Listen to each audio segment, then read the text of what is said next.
Good afternoon, ladies and gentlemen, and welcome to the INGENTA PLC investor presentation for the interim results for the 6 months ended 30th of June 2021. Throughout this presentation, investors will be in listen-only mode. Questions are encouraged and can be submitted any time via the Q&A tab situated on the right-hand corner of your screen. Simply click Q&A, scroll to the bottom, type your question and press send. The company may not be in a position to answer every question received during the meeting itself. However, the company review all questions submitted today and publish responses where it's appropriate to do so. These will be available via your Investor Meet Company dashboard, and you'll be notified once they're ready for your review. I'd also like to remind you that this presentation is being recorded. Before we begin, we'd like to submit the following poll. I'd now like to hand you over to Scott Winner, CEO, and John Sheffield, CFO of INGENTA PLC. Good afternoon to you both. Hi, good afternoon. Afternoon. Thank you all for taking time to watch our presentation here, and hopefully you'll have some interesting questions for us. So we thought we'd start with an introduction, and I'm Scott Winner. I'm the CEO and have been since 2018. I've been with the company a little bit longer than that, but I have been the CEO since 2018. I will say that what I really am focused on and have been for the last 15 years of my career is I've always been in roles that were both technology leadership and business leadership, and then in the publishing space. And in INGENTA, I get to do both of those. So I get to marry up the business side of my publishing knowledge with the technical side, and I bring that to INGENTA. John, would you like to introduce yourself? Hello, everyone. My name's John Sheffield. I'm the CFO at INGENTA. I've been in place since 2017.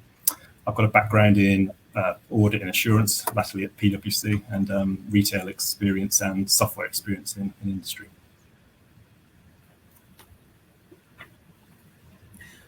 Okay, so let's introduce, and I'm going to turn my camera off to save on bandwidth at this point, and we'll turn it back on for Q&A.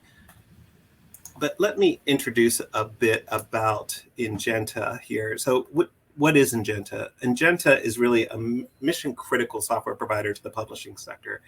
What we do for a living is provide software and services that allow publishers to take their works and get them to market. So in this case, we were saying publishing in the primarily book spaces where we've done most of our work, but are actually expanding now into other areas. But we really are the linchpin in a lot of what they do to take their published works from the beginning through the end, through the orders and through the very end of selling product. And we're involved in that life cycle. So we've been around for about 40 years, and we've had some of our customers have been with us about 30 years, but we tend to have long duration customers. And our top 15 customers, as you can see, have been with us for about 14 years. And we continue to build and expand on those relationships because of what we do and who we are, and also because of the solutions we provide, that they're complex and good solutions, and we're continuing to do that. Under my leadership, we've really taken a shift to a heavy focus on recurring revenues, and now have about 85% of our revenues are recurring. We've shifted our models to software as a service, platform as a service type models, and really have shifted to an organization that has a relatively steady income stream based off the recurring revenues, and then yes, some spikes in additional revenues at times. And I'll say we've also been able to build a strong balance sheet where we currently have about 3.1 million in cash as an organization, which for an organization of our size is pretty good. And we continue to be cash generative, and some of that cash goes back out in dividends. We have an aggressive dividend policy, and we are now targeting a 20% EBITDA margin on what we bring in, and John will get into some more of the numbers later on that. So really, that's who we are as an organization. That's what we've done, and that's our stable base. And what we're looking to do is really to grow and expand that base heavily. So we have some very good solutions in some aspects of the market, particularly as it relates to intellectual property management. And with our solutions in that market, we've been talking to people in quite a number of industries that could use our solutions. Many of those conversations are very far along. And there's really some faster growth verticals than publishing that have come to us asking for our solutions, and we're looking at the best way to provide them. And some examples of those are fashion rental, music, and gaming, where they all need this aspect of intellectual property management, rights management, contract management, royalties management. And because our software is so good and so complicated due to the amount of time it's been developed, it actually provides solutions in this space. And it's always been built to be content agnostic, meaning we don't really care what you're trying to manage intellectual property, we can do it. And so that's what we're doing, is taking that software and now expanding out into a larger universe. John, do you want to talk through the numbers a bit? Yeah, sure. Thanks, Scott. Right, so we use this slide here really to illustrate the progress and direction we've made over the last 18 months or so. And I think one of the first things to talk of is our refocus and stabilization that we've embarked upon. So we've identified our commercial and content products as our key drivers for growth, really. We've got some other bits that we'll come on to later, which are all highly profitable and complementary to our overall offering, but they're not seen as the core for us moving forward. The other things we've been doing is defining our functionality of our products and the implementation plan, importantly, just to make sure things go through seamlessly, quickly, and get to the all-important recurring revenues. And we've also tried to offer a nice, clear upgrade path in each of our products, so we can cater for all spectrums, all ends of the spectrum in terms of the customer base. An example of that would be in our content business, where we have a multi-tenancy platform at the base level, and as you grow and get bigger, you may want your own website, and we can bespoke that for you to varying degrees. So next down is the recurring revenue, and that's been another focus for us to really grow this. And we're currently at about 85%. We feel that's probably about right for our business now, and because we do encourage some controlled change request work once they're live. It's part of the progress of a platform. Another strategy is to avoid perpetual licenses. So in the past, certainly in our commercial arm, that was a traditional way to sell licenses. So now we're trying to do software as a service, platform as a service, just really to drive those recurring revenues. We try to target a standard product now. So you go live on the standard product, you get the recurring revenues clicking in straight away, and then the change requests and the man time come on top afterwards. And we've also been expanding our services. So we're offering lots of services, hosting, also man-time recurring services. So we would do back-end routines for you. And all this work makes our product very sticky, which is good for the future and forecasting. And finally, it's the efficiency drive is an important factor of the last 18 months. And you can see that in the EBITDA and the cash flow uptick over the first 2.5 years. And the way we've driven that is by simplifying our organization structure. We've removed silos that we had in the business, so each product had its own duplicated tier of management, so we've stripped that out. We've also expanded our offshore capability, so that includes support and man-time services now, so we can flex that up and down efficiently. And we've also streamlined our infrastructure, so we've now got data centers. We've reduced our physical footprint because we've found that in the last 18 months and COVID, that is the way to go, and it's a lot more efficient, and we can ramp up and down as needed. And ultimately, that's driven to what Scott mentioned earlier, the dividend progression that we're looking to do. So all these things now have meant we're going to be increasing our dividend, and from recent Senkos research notes, this is going to be roughly a 4.5% yield.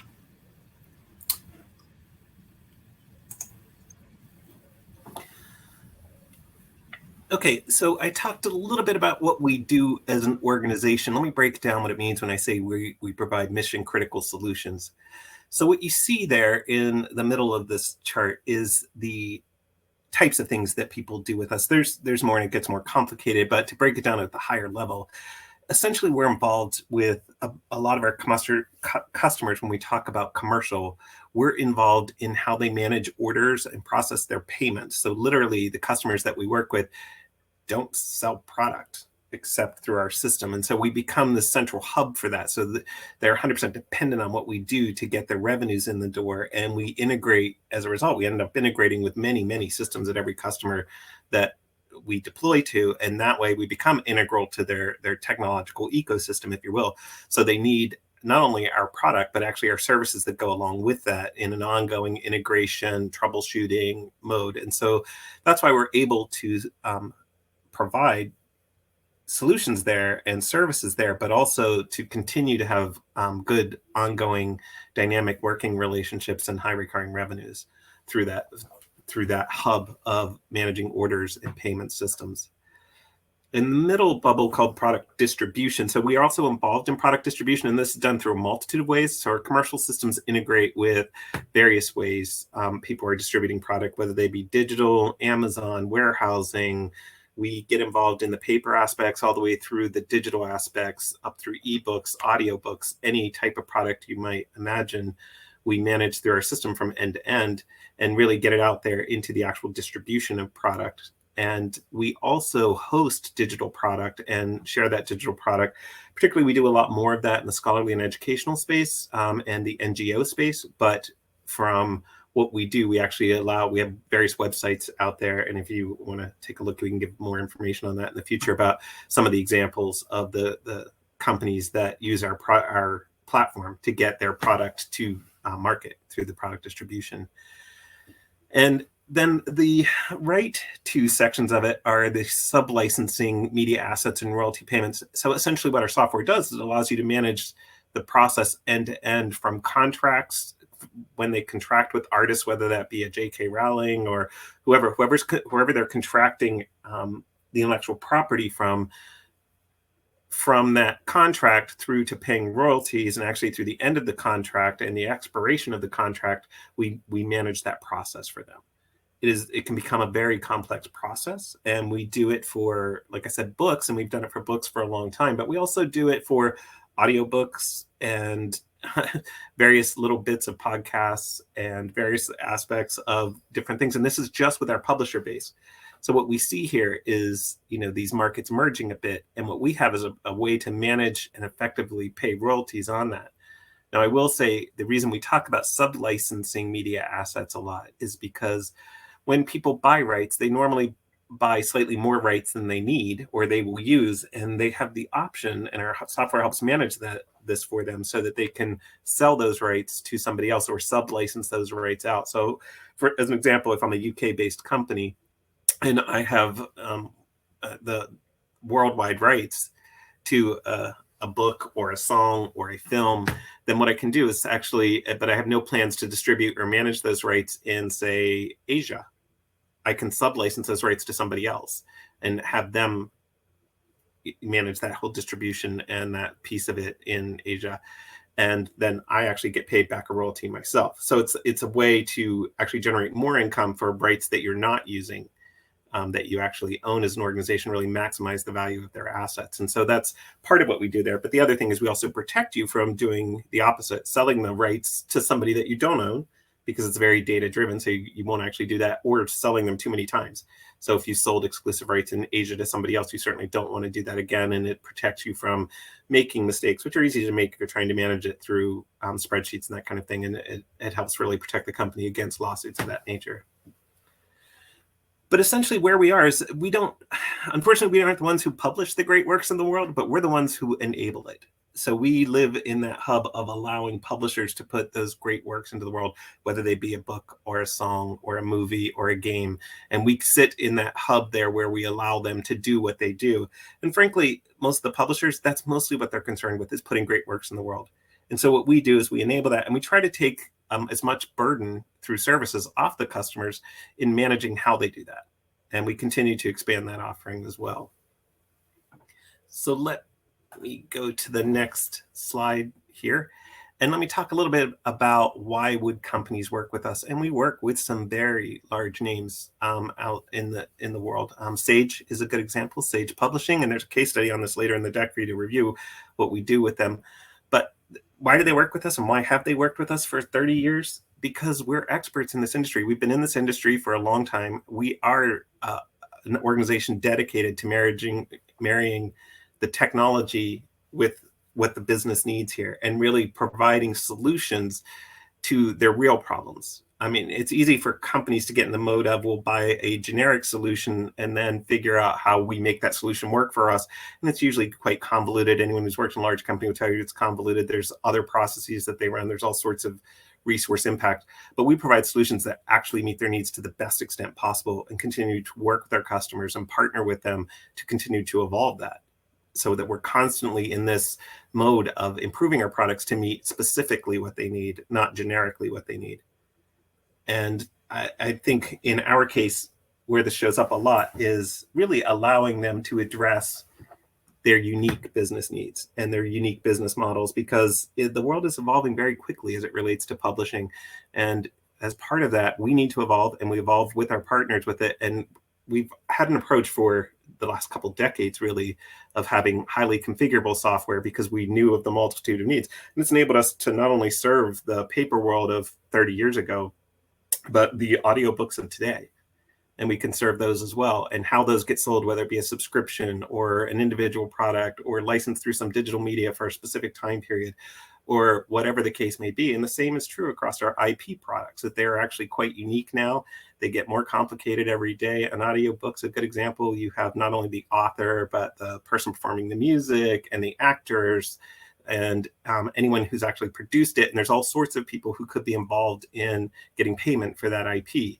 And it gets more complicated all the time, and we can manage it. We manage it today as it relates to books, and we can manage it in the future for other industries as well. So I've talked a bit about publishing, and I've talked about other industries. Let me talk about the publishing market. So we service the publishing market. I've always been a huge fan of books, an avid reader my whole life.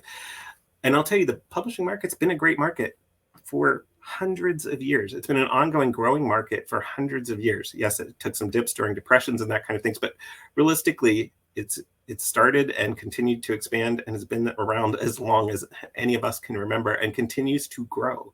It's continuing to be a growth market, and it's actually growing and evolving and merging with other markets. And you can see ebooks have grown more significantly recently than in the past. But ebooks are a part of the market. They end up being somewhere between 30 and 40%, depending on exactly what you're measuring. But they haven't taken over the market, and paper is still an integral part of the market and continues to grow. And we can service it all. Everything from paper, like I said, up to ebooks, audiobooks, and whatnot. Yes, newspapers have been in decline for a few years, and so there are aspects of publishing that have been declining, but podcasts have been growing. And then there's whole other aspects of growth that continue to grow. And so what we're looking at is looking at this sector, but focusing on other growth sectors. So the other growth sectors being near adjacent sectors like music, gaming, film. And we've been working with quite a few people getting that going. And then, there's really, like I said, this convergence. And it's always sort of been the case, but it's actually becoming more the case in reality and in business terms than it has in the past. When a book becomes a film, becomes has songs associated with it, becomes a video game, all of these things have to come together, and they are coming together over time. And there were books that are published now that have animation in them, music, actors. It's not much different from a movie. And these things have, like I said, been merging together for quite some time. An audiobook is very much like a music, whether it be said or played, it doesn't really matter, because they have the same basic needs around it. And so we have specific needs to address those markets as well. And that's where we're looking to expand. And as we have to address it for our core market, we're expanding into these other markets. And it actually bolsters both of those in a positive way. The other thing great about the publishing market and other markets in our space is this whole consolidation. So in these markets, there's this constant recycle of independent publishers coming along, growing, getting more and more needs, and then being subsumed into larger organizations. And that cycle is actually very healthy for the market, but it's also very healthy for someone who provides solutions to that market, because there's not only the current market base of customers, but it's an ongoing growing base. And then the more you play in the small to medium space, they will later be subsumed into large organizations. And you get to play in large organizations just by sitting there, basically. But yes, we aggressively target large organizations, but the whole market evolves rapidly. And it's true in all the markets I've just mentioned. The other thing that was interesting for us around COVID, and I get asked all the time how COVID has affected us. First of all, we were able to go remote very quickly and very well. So as an organization, we were well positioned from that perspective. So it didn't really impact our workforce other than the unfortunate impacts of the illness itself. And then a lot of growth has been stimulated in publishing and in reading and in gaming and in film and in music. Just as a result of COVID, people have spent more time at home, have read a lot more. There's actually been a resurgence and probably a new generation of readers as a result. people who are reading books. So it's a healthy market. Like I said, in COVID, it's actually stimulated it even. And I suspect the numbers will be much higher next year than they are right now. So I've shown you, talked a bit about this, and the size of market is always difficult to measure in the size of addressable market, but the best we can do from the information we have is, you can see publishing is growing, it's still growing, but there are a lot of other markets that are growing as well. And it's, again, I've been talking about it throughout, so I won't go into a lot of detail on the side, but our royalty engine can service those markets because it does today in some way, shape, or form or another. A lot of our publishers actually have bits of music and games anyway, so they've been going through our system for a while. And it's really just doing it better and on a scale that's actually targeted to these markets with their standards and their integrations. And so we are definitely looking at keeping what we have, making it as best as we can be, continuing to grow that with the best margins we can return, and then also playing in additional markets. It basically would take our size of addressable market and expand it by hundreds of percent. So probably about 400 or 500% is the total addressable market from what it is, or what it has been in the past. John, do you want to talk through these? Yeah, sure. So we've been busy. So this is really just talking to some of our progress we've made again. So focusing on our core product, content and commercial. I'm getting some feedback here. We've defined our functionality and established a clear upgrade path for our products. We've got controlled software release process now. We found this is good because it's opened up avenues to upgrade and change request work. And one of the key bits is the increased operational efficiency. So removing silos, having product agnostic functional teams that work across all products, increasing offshore capacity. We've introduced more resilient infrastructure by taking kit off premise into data centers. And we're also looking in future months to reduce our physical footprint and the cost associated with that. And then one of the future looking things that we've done is to put more rigor around our account management teams. So really giving them targets to cross-sell and upsell and looking to the future now and boosting growth.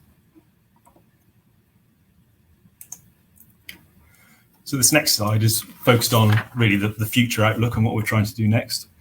So the key one is a drive towards a 20% EBITDA margin. And initially, we're making progress on efficiency drives at the moment, but the next step is going to be growth, which will be getting us up to that 20% target. And we'll talk to that a bit later.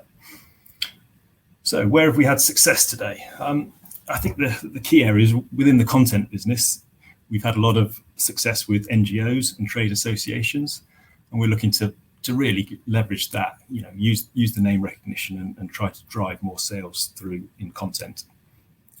In the commercial sector, we've had a lot of mid-tier activity with publishers, so getting some mid-tier customers through, and that's been good.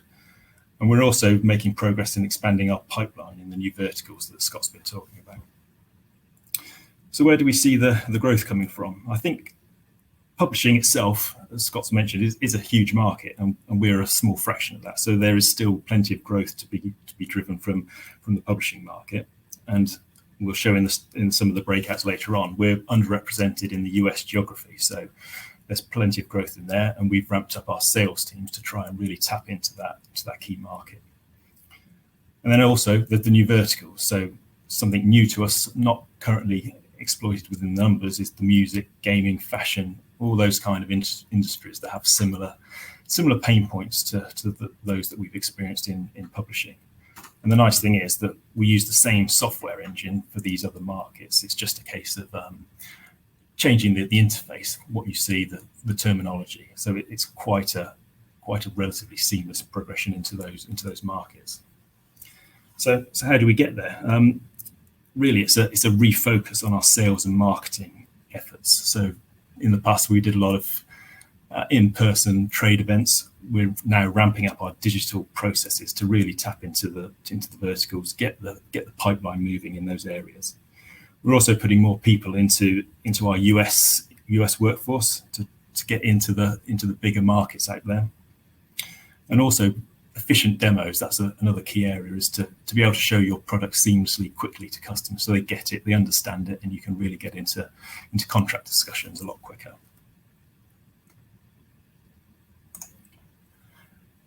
So now going on to some of the financials from the first half of 2021. So the first slide here is our revenue breakout, and you can see here the good strong basis that we've got in recurring revenues at 85%, and that's been ticking up. But as I said before, it's probably about where it's going to stay going forward. You can then see the breakout in the revenues where they come from, and the UK is bigger than the US at the moment, and that's something that we need to address and just get some more revenue from the US markets.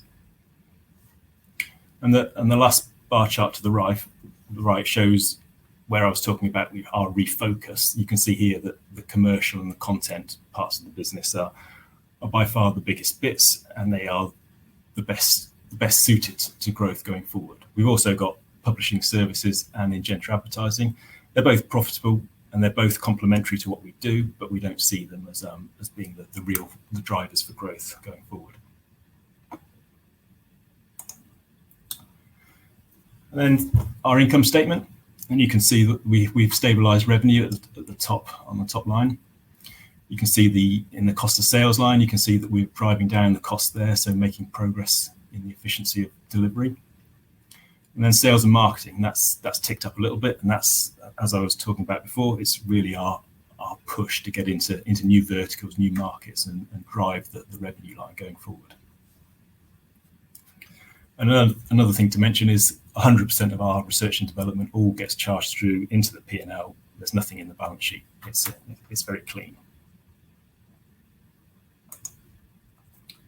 Next up is the balance sheet. So 3.1 million of cash in the bank at the half year. So that's a good solid position. We have no debt. We have substantial £20 million tax losses brought forward, so we'll be able to insulate from tax charges going forward in the future.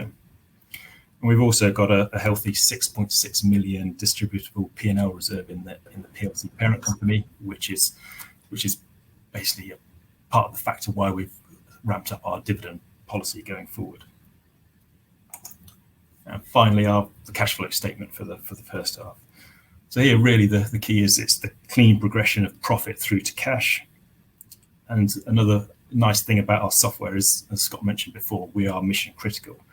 Customers will pay us. It comes through. It's quite clean. And all this is really supporting our policy of the expanded dividend. The building up the cash 3.1 million pounds. All right. I think that concludes. There's some case studies at the back if people want to go through them, but we weren't proposing to go through in detail at this stage. That's fantastic, Scott. John, thank you very much indeed for updating and for your presentation. Ladies and gentlemen, do please continue to submit your questions using the Q&A tab situated on the right-hand corner of your screen. But just while the company take a few moments to review those investor questions submitted already, I'd like to remind you that recording this presentation, along with a copy of the slides and the published Q&A, can be accessed via your investor dashboard on the Investor Meet Company platform. I'd also like to remind you that your feedback is important to the company, and immediately after the presentation has been concluded, you'll redirected for the opportunity to provide that feedback. Scott, John, we did receive a number of pre-submitted questions from investors, and perhaps if I could start the Q&A session with those, if I may. The first one reads as follows: you've done a good job in rationalizing operations and talk about further gains. How much more efficient can you become over time? What time frame? Yeah, John, do you want to start with this one?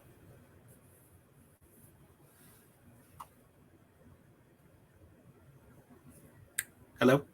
John, hi, sorry, you're just on mute there, John. If you just want to pop yourself off. Sorry, missed that one. Thank you very much.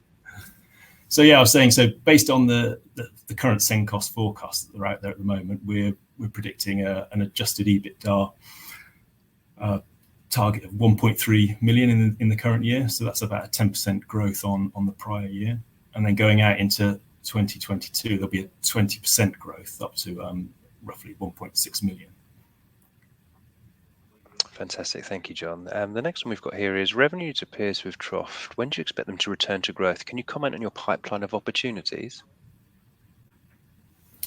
So I can take the revenue part. I don't know if you want to comment on the pipeline later, Scott, but the send cost forecasts are showing some small growth in 2022, so it'll be ticking up to 10.1 million pounds. Right, and as it relates to pipeline, we always have a healthy pipeline that supports the models that are out there. The pipeline's actually quite large in terms of today, and it cuts across a multitude of industries, and it keeps growing. It grows on a week-by-week basis as we pursue opportunities, because, as I said, we're increasing our total addressable market by the very nature of that. As we send out marketing campaigns, we get hundreds of responses, and so we continue to grow the pipeline on a regular basis. Thank you very much. The next one we've got here is Cenkos published forecasts for next year. So can you share them with us? Yep, so I can take that. Yes, so that's correct. Yes, Cenkos have produced forecasts for us. Unfortunately, we can't redistribute them, but I can give some of the key metrics from it here. So revenue 2021 about 10 million, and in the following year it will be up to 10.1. The adjusted EBITDA forecasted for this year of 1.3 million, increasing to 1.6 in the following year. And importantly, they're predicting a dividend yield of, on the current share price, about 4.5% yield. That's fantastic. Thank you very much indeed. And the final one we've got here is, does your new dividend policy leave enough capital to invest in growth markets? And I'll take that one, John. Yes, it does. I mean, we spend a lot of time on budgeting, as most companies do, and we are very targeted with how our investments happen. And actually, our investment portfolio is largely dedicated to the integrations and things necessary in the growth markets. But because our solution in the current markets is so complete, it takes slightly less investment to continue what you're doing and doing well. And because we're leveraging the same core engine, even the growth markets requiring modest investment to continue to target additional markets over time. So yes, and also as it relates to sales and marketing efforts, yes, we target, we have enough money to do that. Plus, with the way sales programs work, of course, they're incentivized for bringing things on, and that way they kind of fund themselves to a large degree. That's fantastic. That covers off the pre-submitted questions. If I may just ask you just to click onto the Q&A tab, and just where appropriate to do so, if I may just ask you just to read out the question and give your verbal response, that'd be fantastic. Thank you. Sure. So the first question we had in was regarding the recurring revenue income. What is the typical length of contract, and what % of the contracts get renewed on expiry? The typical length of contract, partly the average length, is 3 years. We sign normally a minimum contract is 1 year, and we've actually had to set a maximum because we've been asked to do longer, but our maximum contract is 5 years. And so the average length is about 3 years. Most customers go on 3-year cycles because, as I said, what we do is very integral to what they do as a business. To replace what we do is a large exercise for them, and they need significant amount of time to figure out if they were going to go with somebody else. They would need a significant project to do it. In fact, our even when we renew on an annual basis, we require a 12-month notice of non-renewal, so they don't get to the end and non-renew. That's how we know our recurring revenues and what they are and how sticky they are going forward. The percentage of the contracts that get renewed on expiry, I'd say I haven't done the numbers, but it's easily in the 90% range. We serve several hundred publishers on a regular basis. So yes, naturally, there's some attrition. Some customers disappear altogether, but it's probably in the 90%. I don't know, John, if you have a better view of that. Yeah, no, it's very strong. I think earlier on in the presentation, we showed the average length of customer duration was 14 years. And we've got people who've been here for 30 plus years, which talks to Scott's point about being very, very sticky and difficult to get off the products. Okay, the next one is, the share price seems to be undervalued based on a multiple of recurring revenues basis. A progressive dividend should help in this respect, but will you also consider further share buybacks, which should further address the valuation anomaly?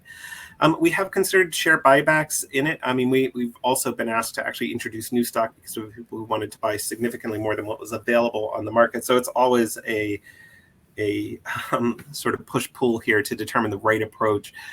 Yeah, we agree, by the way. We seem to be undervalued in terms of what we do, and would love to see that value go up. And part of what we're talking here is we'd like to expand our investor base rather than just buy back shares. So it's always a matter of when you do share buybacks. And we have some approval to further buy back some shares right now, but we don't want to shut down the market by buying back all the shares I don't know, John, did you want to add to that one? Yeah, I think it's probably important to note we've got some thresholds that we need to be careful of. So I think there will be limited share buybacks in the future. The next one is, will Ingenta get involved with credits due? Currently, it's being championed by Bjorn Ulvaeus, and I can never say his name at Baba fame, to ensure that royalties within the music industry is correctly assigned. There's actually quite a few initiatives that have been going on in this space, not just in music, but across the board as to how royalties get correctly assigned. Largely what we do is we help with that from the get-go. So because of the way our software works, so I'd say to a large degree, we're actually already involved in that process in an integral way. And customers who are trying to do it manually, it's not through ill will that they sometimes don't get assigned correctly. It's through a processing issue. And most customers are looking for a solution to that. And that's where we come in, where if you set up the contract correctly and the have data-driven contracts that then drive through the end process, royalties are assigned correctly by the nature of the rules and the data that put into the contract. I will say there's also been several initiatives involved, not only in music, but in other industries where artists push for increased visibility into data and have pushed for that for a while. But I'll say we've actually talked to some possible partnership opportunities in that, and there are some standards being evolved. And as those get evolved, we would be, of course, more involved in that. I'll say the data is very hard to consume these days in all aspects, even in the book world. So people are used to getting data in number of units sold. It doesn't happen that way anymore. Now their book is part of some subscription model, and it's the number of minutes that people looked at that book that somehow contribute to the overall numbers that get applied to publishers, and then that number gets broken down to the artists within the book, within the publisher. So it's a very complex ecosystem. That's why people need a system like ours in place to do it. And it is, like I said, quite complicated in how royalties get correctly assigned. So I'd say partially we're already involved. We're not involved directly. If anyone wants to give Bjorn my name and have him call me, I'd be happy to get involved more directly. The next one is, who are Ingenta's main competitors? Is it other SMEs operating the IP management software space, or is it internal departments within the big publishers? It's actually a very astute question. It's sort of both.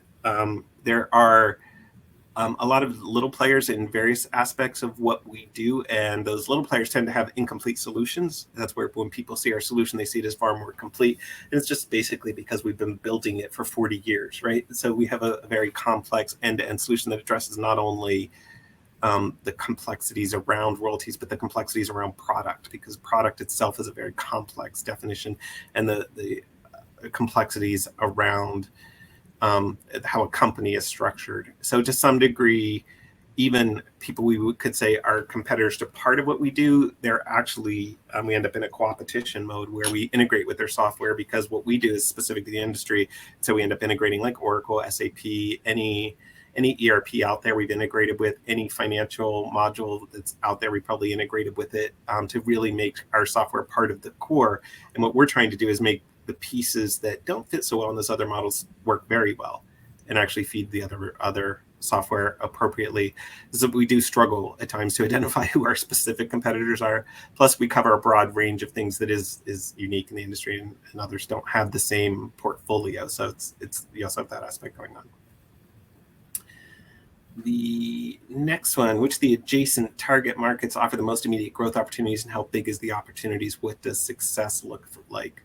The adjacent target markets that are the most adjacent ones that offer immediate opportunities are really music, gaming, and film, and that's just because they operate the most similarly to what we do. Although I mentioned in the slide fashion, we had a fashion rental company come to us and saying, can you help us? We're struggling to figure out how to pay royalties effectively, and we have all this data and how do we manage it and consume it. And so we did a proof of concept for them that yes, we could do it. We'd model it in a way that fit within our model and actually fit their business model. And because of the configurability of it, we configured the rules appropriately, and it flowed through nicely and actually calculated correctly and pointed out some things that weren't calculated so correctly the old way. So I would say the adjacent target markets are, like I said, music, film, and gaming. And I think what does success look like? Really, so in 2021, we're trying to get the beachhead going in these markets where we are establishing ourselves as a key player. We have a lot of marketing efforts going on right now around it, and we would expect growth in 2022 and beyond, and where you're starting to see us really become a key player in it. Success, we're really measuring success now because there's the revenue models shift a bit to be more revenue share models or royalty share models, those types of things. So we measure it more in terms of number of customers, because we don't control the amount each customer grows. So, I mean, if we can get a significant number of customers in 2022, like even in the 10s to 20 space, you'll start to see growth on both the top and the bottom line. The next one, the revenue growth predicted for 2021 and 2022 seems modest. Are you hopeful for upgrades? Yeah, we actually have taken an approach where we provide more conservative models to the market. We want the numbers to be right, is essentially what we're trying to do. And yes, there are opportunities on there, but we don't want them to be a hope or a wish or a dream. We want them to be real based off of our history. And John's been one of the driving forces of keeping us real all the time. John, did you want to add to that? Yeah, so yeah, we, like Scott mentioned there, we've tried not to put aggressive targets in for the new business, but we're working very hard behind the scenes to deliver them. And yeah, we're hopeful to get upgrades on the forecast.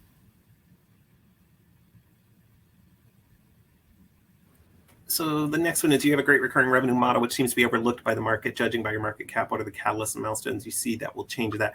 I think honestly, what the market is looking for from us is growth on top of the great work. So a lot of the great work that we've done as an organization since I've been in charge has been in making it what we have more profitable. And now the market wants to see us take on new things as well. And I think that'll be the shift right there. And if we can add new customers with ongoing recurring revenue through some of the models I talked about, like royalty share models, then you'll see that the market will have to take notice, from my view, to that. And the last question that people submitted was, are you considering acquisitions to scale the business? And so what types of acquisitions are you looking for? Primarily, I mean, we consider acquisitions. We have a whole M&A program and strategy around that, where we're looking for additions to us, so like complementary additions to us, so we don't get into buying an acquisition, then figuring out how we now change that whole acquisition to look like how we look at it, although we have looked at some of those opportunities. The primary strategy is around getting bolt-on. So any aspect of the value chain for our customers that we don't actually do, which there are some, we would be looking to add those acquisitions to us, not only from that perspective, but for upsell opportunities. One of the other things I introduced was a robust account management and sales program, which is all about upsells and really tackling the end-to-end model and having anyone who works with us give them the opportunity, if you will, to get value out of all that we do. Scott, John, thank you. You have covered every single question we've had through from investors. So thank you to the attendees for your fantastic questions, and for you guys for answering them all. And of course, if any further questions do come through, the company will be able to review those, and we'll post responses where appropriate to do so on the platform. Scott, perhaps if I could just ask you just for a final sort of snapshot before we redirect the attendees to give you some feedback.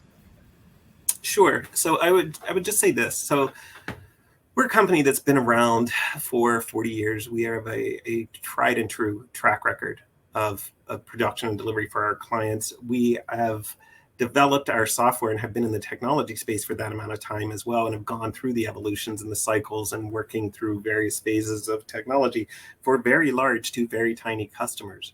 We are a highly stable company. We are cash generative. We actually continue to generate cash. We have no debt. And so from an organizational perspective, we are well positioned for growth. And a lot of what we've been doing is getting us even better positioned for growth. And then on top of that, so I actually think we're undervalued just from that perspective alone. But then when you look at the potential of the company on top of that, to some degree, we're both this tried and true stable company plus this sort of IPO almost company in terms of what we can offer to the market and the markets we can grow in. So not only are we good as we are, but we are good in terms of what we can do in the future. And, so that's how I look at it when I invest our money, both as a company and what I've invested in our company myself. And I think that's what I would leave as a takeaway for investors. Sure, read through the financials, read through what's out there. There's a lot of information out there. And let us know if you have questions. We'd be happy to answer questions. And not only, obviously, we answered a lot of questions here, but anything in the future. That's absolutely fantastic. Scott, John, thanks indeed for updating investors today. Can I please ask investors not to close the session, as you'll be automatically redirected for the opportunity to provide your feedback in order that the management team can better understand your views and expectations. This will only take a few minutes to complete, but it's greatly valued by the company. On behalf of the management team of INGENTA PLC, I'd like to thank you for attending today's presentation. That concludes today's session. Thank you and good afternoon. Thank you, everyone.